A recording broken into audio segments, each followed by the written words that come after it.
বলি, শোনার সাথে সাথে একটু তসবি টসবি পড়েন, সুবহানাল্লাহ কইেন আর কি, বুঝেন নাই কথাটা?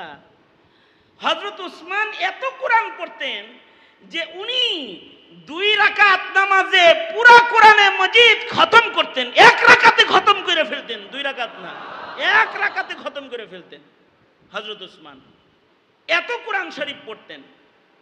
আর উনি বলতেন, দুনিয়ায় আমার কাছে সবচেয়ে পছন্দের আমল তিলাওয়াতুল কোরআন।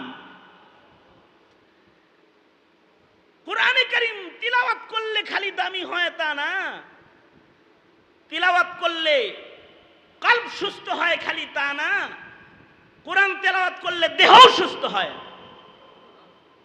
এমনকি কোরআন পড়ে দম করলেও রোগী ভালো হয়, কারণ এর ভেতরে জিসমানি ও রুহানি সকল রোগের ঔষধ আল্লাহ তাআলা কোরআন তেলাওয়াতের আমলের মধ্যে দান করেছে।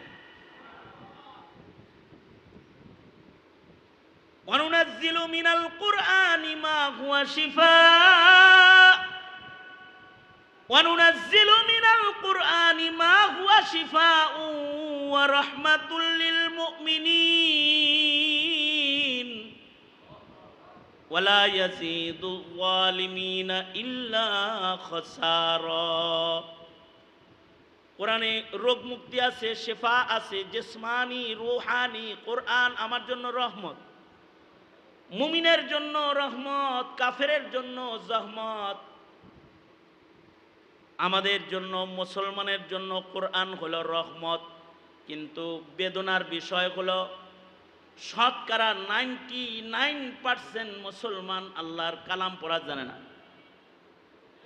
শুধুই মাত্র কওমি মাদ্রাসার খাঁটি ছাত্র ছাড়া বিশুদ্ধ কোরআনে কারীম তিলাওয়াতকারী পাওয়া মুশকিল হয়ে যায়। এ তালবে ইলমরাই কোরআন শরীফ পড়া জানে। এই কারণেই মসজিদে ইমামের সংখ্যা তালবে ইলম, কোন কলেজের প্রফেসর ইমাম খতিব না, কারণ নামাজ পড়তে তো কোরআন শরীফ লাগে। যারা কোরআন শরীফ পড়া জানে না তাদের নামাজ না, কারণ কোরআনের তিলাওয়াত ছাড়া নামাজ হয় না। কমপক্ষে কিছু সূরা তাকে মুখস্থ করতে হবে নামাজ পড়ার জন্য। গলত তরিকায় না, তাজবিদ সহ শুদ্ধ কায়দায়।